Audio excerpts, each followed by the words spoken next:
the things that's very, very important is those burial rites to ensure a peaceful transition, similar to what we were talking about in the previous live when we discussed those dynamics with hauntings and earthbound spirits and things of that nature. So burial rites in Ifa and pretty much all traditional or indigenous practices are there to ensure that when a person transitions, the land where they're going to be buried, the land period, but I don't mean the land specifically where they're being buried, but the land itself accepts them when they return, right?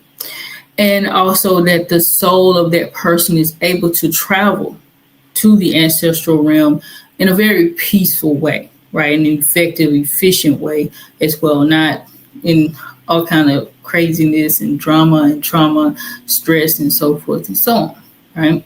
So what do proper burial rites look like in Ifa is one question that I did receive. Well, they include, number one, you're going to cleanse the body. You're going to make specific sacrifices and offerings that are designed for this particular aspect of our journey. Certain incantations are spoken over the individual to invoke the essence of spiritual energies. And then there are also very, very specific rites and ceremonies that are carried out in Yoruba land. I'm not going to get deep into those things, but this is the process. Now, there are absolutely some elements that look similar to what we do in the Western world, but the Western world is just purely, about getting the body together so that the family friends can come and commune and, sit with them during the repast observation if that's done. And then they're buried and there's a funeral and a ceremony from the perspective of really the people who are left behind, not for that deceased person, right? The rites and rituals in Yoruba land are primarily directed around the deceased. Now, definitely, we do have some additional things that we do for those who are left behind because they're grieving. And so there needs to be certain ceremonies and things that are carried out to ensure that they also are able to transition in their lives while they're still on the earth. I don't mean transition to the astral realm, but kind of just move forward with their life, right? There are going to be some divination practices that go on just to determine specific steps for that unique individual. There are standardized practices that everybody's going to go through, but there may be certain readings done to see if certain things need to be done, additional things, or maybe certain sacrifices and things like that that need to be made when that person does go home. Okay, embalming.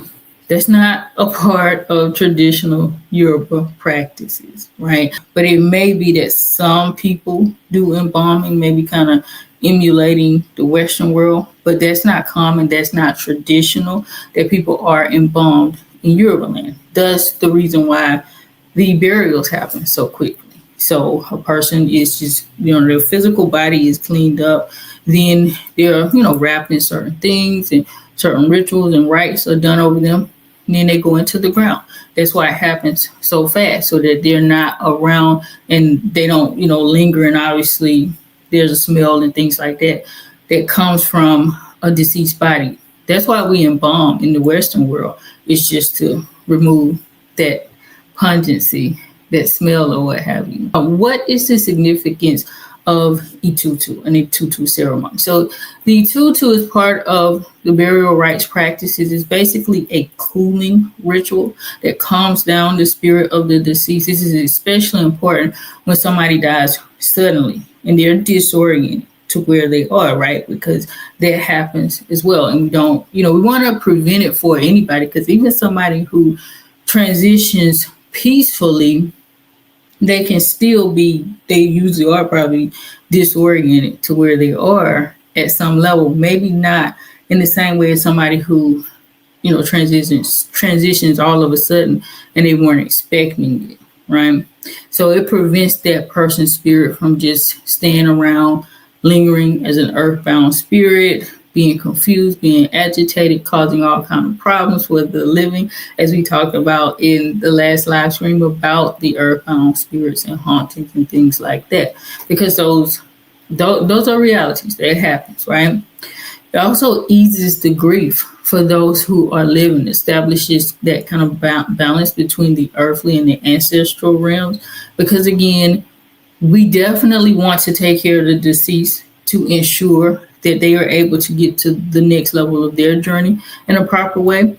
But we also want to ensure that those who remain behind are taken care of in every way, emotionally, spiritually, mentally, etc.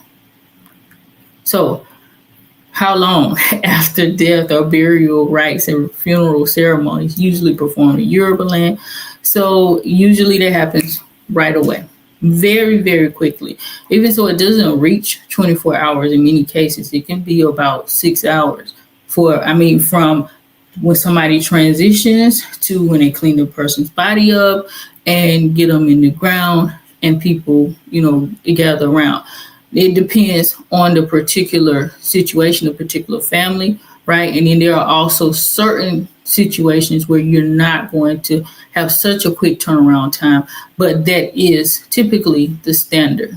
Most burials are going to take place in that time frame, as I said before, without delay. Boom, straight to it, right? Do everything we got to do. Now, timing can be based off of, that family situation, especially nowadays, right, where you have people who are dispersed and everybody's not in the same locale as it used to be back in traditional times. So they may make some allowances for people to travel from one space to another in order to be able to attend to the ceremony and things of that nature. Get some closure there.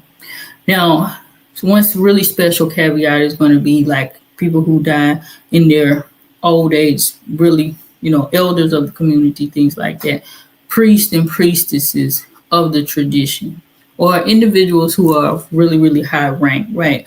Because there are then additional ceremonies and things like that for these individuals based on their status. So it can take days and even some cases weeks, especially when you're talking about like a high ranking person, because then you're talking about an entire community mourning, right? And those borders extend, especially, if you're in a community that, I should say a society rather, that a lot of people look up to that person or look to that person for guidance or stuff, things like that, right?